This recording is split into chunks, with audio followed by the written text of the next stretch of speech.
What is going on, guys? Gavin here, back with another Formula One podcast here in Austin, Texas. And it was an exciting day today. We'll be going over the sprint and the Grand Prix qualifying. It is Saturday, October 18th, 2025, and we had a good one earlier this morning. So let's get right into it. Make sure to like and subscribe if you're new here and let's get into the sprint. So, getting right into it, the lap one carnage between uh, Piastri, Hulkenberg, Norris, and Alonso. It is a racing incident, of course, being lap one, turn one in Austin. But honestly, I don't get why Hulkenberg gets the blame here. Like some people are saying, honestly, if there was someone to blame, it would be Piastri because you don't do that cutback. Like most of the time, there's a car there. You don't try that cutback, or else you're gonna tag someone like he did. Hulkenberg couldn't go anywhere, and he took out Alonso with him. And obviously, not Lando's fault. He really got unlucky there, to be honest. And yeah, no one's really at fault, but if you had to put more of the blame on someone, I think it'd be Piastri. And speaking of Alonso, um, he posted on his Instagram story that he's the unluckiest driver in F1, and he's charging his luck for 2026, which honestly, this year's been so unlucky for him. He qualified so well, and if he didn't get tagged out there, that could have been his podium in the sprint instead of Sainz's. But speaking of Sainz, he looks good this past since Baku. He's on a good run of form. Looks more confident getting into Q3, as I'll talk about later on in this podcast. But he's looking good, better than Albon right now. Or obviously over the course of the entire season he hasn't, but I'm very excited to see what this final quarter brings for him.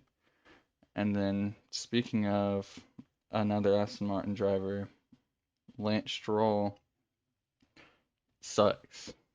Like that move on Ocon in the sprint, what was he thinking? Like, oh, what? What was he thinking?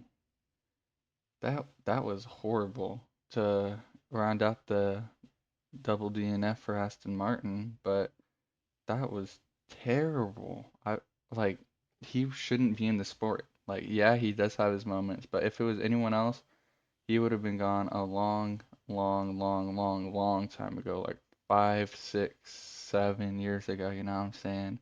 But and I'll talk about him later on when I get to the qualifying part of this. But yeah, Stroll shouldn't be in the sport. Um, Comment if you disagree.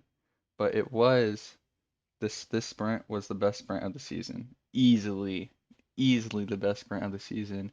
And I still don't know why they're adding sprints to Singapore next year. I mentioned it before last couple weeks ago after Singapore, and I'll mention it again. Why are we adding sprints to Singapore? Why? I mean, the racing looked worse than it actually was because of the TV direction. But why are we adding sprints to Singapore? And as we'll talk about later on in qualifying, the championship might be on. The championship might be on. Now 55 points behind Oscar Piastri, who's not looking good at all, as we'll also talk about. Not good at all. Uh, who knows where the McLarens would have finished in the sprint, but Piastri does not look good. All right, but that's all I have to say about the sprint, and let's get into Q1 for the qualifying for the for, uh for the Grand Prix. The drivers out in Q1 were Bortoleto, Ocon, Stroll, Albon, and Hadjar. Hadjar's crash, it's just a rookie mistake. It seems like nothing crazy. Maybe I forgot what they were talking about in the TV direction, but he'll he'll probably bounce back from it, and hopefully it doesn't affect him too much. Albon's lap time being deleted. Um, it looked kind of close. It was deleted as it should have been, but yeah, Albon not looking as good as Carlos Sainz here in Austin so far. Lance Stroll sucks. Like, I'm an Aston Martin fan, but he sucks. Like, sucks, sucks. But there is a distinct lack of Alpine cars in the elimination zone here in Q1, so that's pretty good for them. Both Alpines getting into Q2, as we'll talk about now. Colapinto, Gasly, Tsunoda, Lawson, and Hulkenberg were the eliminated drivers. And so Hulkenberg just barely misses out by a tenth or so. Unfortunate for him that he couldn't recreate his sprint quali result. And the Tsunoda Lawson incident, I saw what Tsunoda was saying, to be honest, but I don't think he should have been like, oh, he did that on purpose. Maybe he did, but maybe just be quicker. Yeah, so that's it for Q2 and Q3. It's Alonso, Sainz, Behrman, Antonelli, Piastri, Hamilton, Russell, Leclerc, Norris, and Verstappen is on pole by a country mile. Just about 3/10 of a second separates him from Lando Norris, and I think he's going to win this race, barring some uh, car problems, but or unless Lando just sends it up the inside at turn one. But Verstappen win the championship? He's only 55 points behind. He did what he needed to do in the sprint earlier this morning. But and Lando, despite being 3/10 off a pole, is 3/10 ahead of his teammate. So is Red Bull quicker? Maybe, maybe, maybe. Yeah. The reason I would say that is when McLaren was quicker, they were closer to him. Like they were a tenth, less than a tenth, half a tenth, somewhere in between that. So maybe Red Bull is quicker, but it's hard to say because of Tsunoda. But there was quite a few times where Tsunoda was out in Q1, so maybe it's just hard to tell, and you don't know everything about the cars, or if it's just Max being Max. But um, undeniably, the Red Bull is faster than the Red Bull was earlier in the season, of course.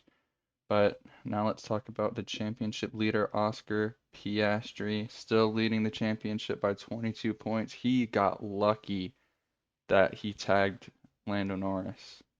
He got lucky that he tagged Lando Norris out of this race, out of the sprint race, because if that gap was down to 15 points, and then as it stands, oh, if they finish how they start, which they probably won't, Lando would make up 10 points on Piastri. So, yeah, he definitely got lucky that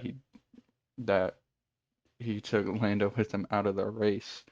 And speaking of cars that have turned up, Ferrari, uh, Mercedes a little bit, but Ferrari for the most part is are the cars that have turned up. Obviously, being on the second and third row, being third and fifth, Charles puts in a good lap.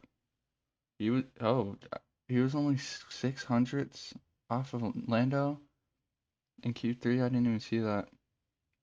But yeah, that was a mighty lap from Charles. And maybe he can do something like he did, or maybe George can do something like he did from P4 last season and send it up the inside of everyone. And I'll be very excited to see how that turns out. But yeah, another good result for Carlos Sainz and Ollie Behrman.